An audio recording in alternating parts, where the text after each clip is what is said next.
michoacanos, los regios, los veracruzanos, los yucatecos y los mexiquenses, sí.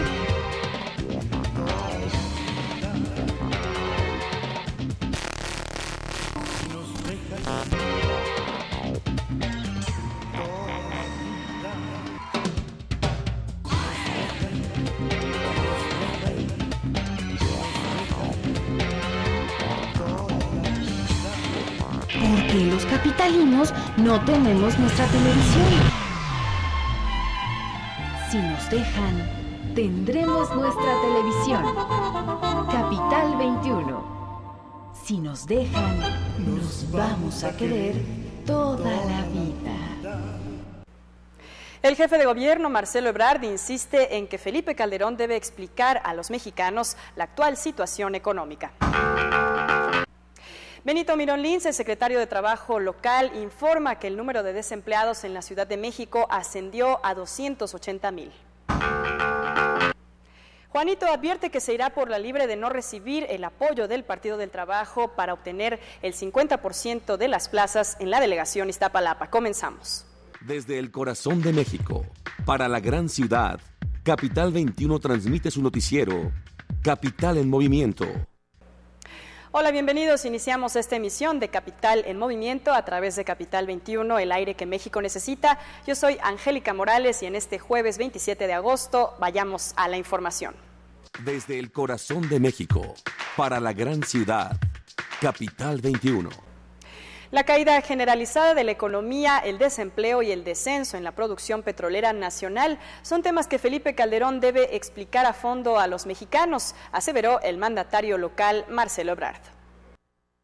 El titular capitalino Marcelo Ebrard Casaubon calificó como indispensable el que Felipe Calderón, a pocos días de realizar su tercer informe de gobierno, explique a los mexicanos el deterioro general que ha sufrido la economía, el desempleo que abruma al país y el descenso de la producción petrolera nacional. De igual forma, llamó al gobierno federal a realizar una autocrítica de sus acciones y ratificó su solicitud de convocar a un nuevo acuerdo nacional.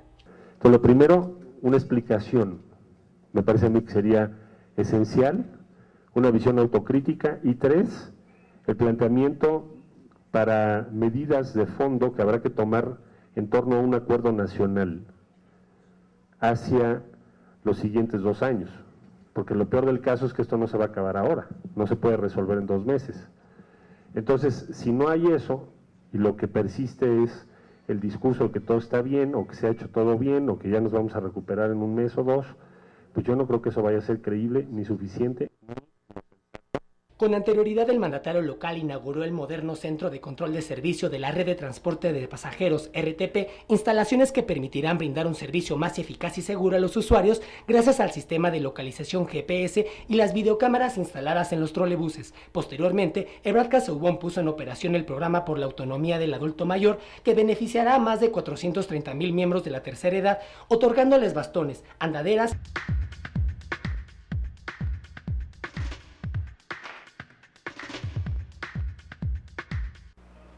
Y ante estos hechos, el secretario del Trabajo de la capital, Benito Mirón Lince, dio a conocer que el número de desempleados en la Ciudad de México ascendió a 280,000, cifra impulsada por la crisis económica que se vive en el país.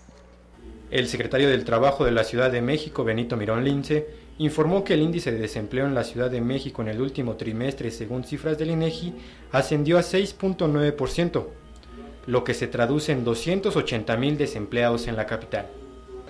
Tenemos 2.550.000 con empleo formal, con prestaciones sociales, ahí te queda 1.400.000.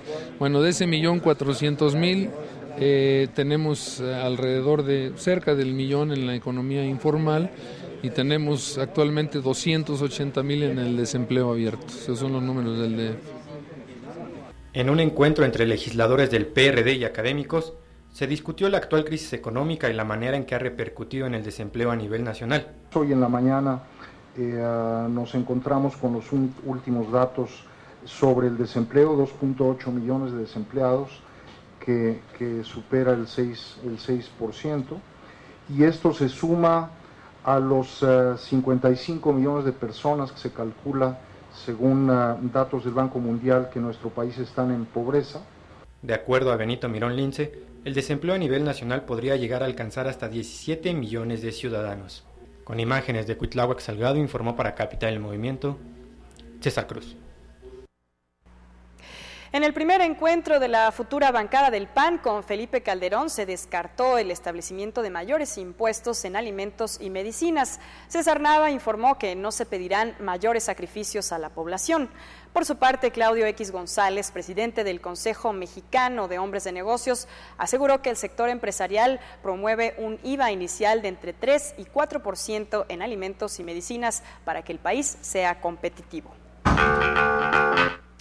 Y será a partir de noviembre cuando los tarjetavientes podrán seleccionar el crédito bancario más barato a través de una comisión anual total, conocida como el CAT, calculada a partir de una tasa de interés promedio y no de una tasa de interés máxima, como se hacía hasta la fecha. Las tarjetas de crédito tendrán que excluir el IVA en el cálculo del costo anual total, así como calcularlo a partir de la tasa promedio y no de la tasa máxima, como se hace hasta la fecha, anunció el Banco de México. La metodología actual basada en la tasa máxima no favorece que el público pueda escoger otros intermediarios con créditos más bajos. La publicidad debe de reflejar el precio promedio al que los intermediarios están otorgando el crédito al público en general, para el producto que están publicitando. En el segundo caso, en los contratos y en los estados de cuenta, estimamos que el CAT debe reflejar la situación particular de cada acreditado. Con imágenes de Joel Arias, informó para Capital en Movimiento, Aida Espinosa. Rafael Acosta Juanito advirtió al Partido del Trabajo que si no lo apoya en su propuesta de tener el 50% de los cargos de la delegación Iztapalapa a cambio de entregar la demarcación a Clara Brugada, se irá por la libre. Aseguró que tiene 33 años trabajando ya por esta delegación y que está preparado para poder gobernar, por lo cual retó a Alberto Anaya, presidente del Partido del Trabajo, a que renuncie a su cargo a cambio de un acuerdo político tal y como se lo han pedido a él. Y en una carta entregada hoy jueves por la presidenta del PAN local, Mariana Gómez del Campo, en la sede del antiguo ayuntamiento, reclamó al jefe de gobierno, Marcelo Ebrard, el hecho de que la policía no interviniera en la agresión que sufrieron tanto ella como los delegados electos en Miguel Hidalgo, Demetrio Sodi, y de Coajimalpa, Carlos Orbañanos, afuera del Tribunal Electoral Capitalino, donde simpatizantes del PRD les lanzaron agua y escupitajos. Con el objeto de evitar que las clásicas gripes de fin de año se sumen a los casos de influenza AH1N1, el secretario de Salud, Armando Agüed, invitó a la ciudadanía a vacunarse contra la influenza estacional a partir del 15 de octubre. El secretario de Salud capitalino Armando Agüed invitó a la población del Distrito Federal a que en esta época en que se inician las bajas temperaturas vacunen contra la influenza estacional a todos los niños de 3 a 6 años y a los adultos mayores de 60, con el fin de que las enfermedades respiratorias características del fin de año no se combinen con el rebrote de influenza humana. Vamos a invitar a que se vacunen contra la influenza estacional los niños de 6 meses a 3 años de edad y los mayores de 60 años, que es el grupo que se tiene que vacunar. La primer quincena de octubre seguramente ya tendremos la vacuna de la influenza estacional, que es diferente a la vacuna H1N1. El funcionario informó que el sector salud capitalino contará a partir del 15 de octubre con 300,000 dosis de la vacuna que combate la influenza estacional. Por otro lado, Agüed dio a conocer que la vacuna contra la variante AH1N1 continúa en desarrollo en laboratorios de diferentes países. Sin embargo, aún no se cuenta con una inoculación aprobada por la Organización Mundial de la Salud. Con imágenes de Ernesto Barrón, informó para Capital en Movimiento, V. Cimental.